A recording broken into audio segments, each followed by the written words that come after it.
Aýdyberin Begmyrat aga. Suet şairi Harry Martinson'dan bir tercüme. Men her wagtda çağalyk ýyllarda dostum, başlangıç mektepde klassdaşym agay Şarif Kamyap Suetde ýaşaýardyr. Ol Gurbanurdy Kamyabyň ogly. Biziň deňduşumyz Gurbanurdy Kamyap dadyň şo Garablok owasyndan kummetde medresaçylaryna kummetdäki ilkinji bolumdan birdi. Adam bize katkı olmuşan dostumuz Şarif Kamyap Suetde. O da bir Suet şairin şu hoşgularyny fars diline tercüme etdir. Ondan şu geçmişdäki bile bolan wagtlarymyzy ýatlap, bana şondan bir iyi berdi şu hoşgulardan. Ben şu okabat ýokam diýdim. Bu parça bar diýeni, ene dilimizde Türkmen diline de bir adamları yetireyim dedim. Şu goşan birini tercüme etjekler. Elbette tercüme kıyın da. Goşgyny tercüme etmek kıyın da. Ýöne sözü tercüme etmek bolýar. Onda da şonu dedim men bir tercüme edeyim. Belki on kemikatı bolsa da onu menden soňky yetişecek yaş oğullar doğrudur dedim. Başlayın dedim şu tercümeni. Ondan sonra bir Türkmen halkının ruhuna uygunrak söz derler.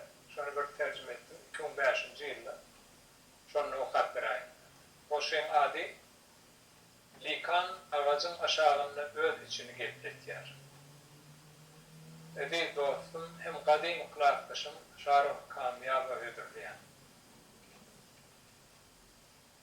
Aganyň aşagynda Likan öz içini gepletýär. Elmudan aralyk altyn ýoldan gürrüň etýärler. Kamana bar bolan ýeketäk ýol dağ bilen özüň aralygynda. Emma ýaşaýyşda köplükdir, dürlük bar ahiri. Müňlerçe aralyk altyn ýollar bilen, müňlerçe bähbitli, güneşli hem parlak ýollar. Köp bu ayrı düşünce, ýaşaýyşyň ýeti giderli tejribelerinden görülle almak, ýaşaýyşda en doğru bolup biljek düşüncedir. Bu düşünce, benim uzak ýollaryny güneşde, bu aýdanlykda, hatta garaňky gecede göz ýetimiň dar çygyrynda ýoluňa ışık salýan panardyr.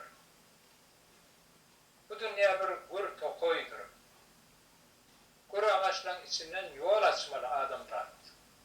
Döňe üçin töweregi parlap görmeli. Çünkü bir ýolda adaşyp bilerdim. Adaşanyny bilmegin gerek. Çünkü bir ýolda adaşyp bilerdim. Adaşanyny bilmegin gerek. Täze bir ýol tapmak üçin. Arasda wojdan bilen teret, güneşe, aya, bu yıldızlara, iki yüzlülüğü içinden yok et, ýoluňy aşyp bilmek üçin. Köplük hem dürlük, insan aňynyň mehep taşydyr. Parlak güneşi ýadyňa sal, içiňdäki dogruçul düşünjäňi şonuň bilen bedel. Dogruçul wujdanyň sergerdanlygy hemişe gysgadyr. Berlin 2005.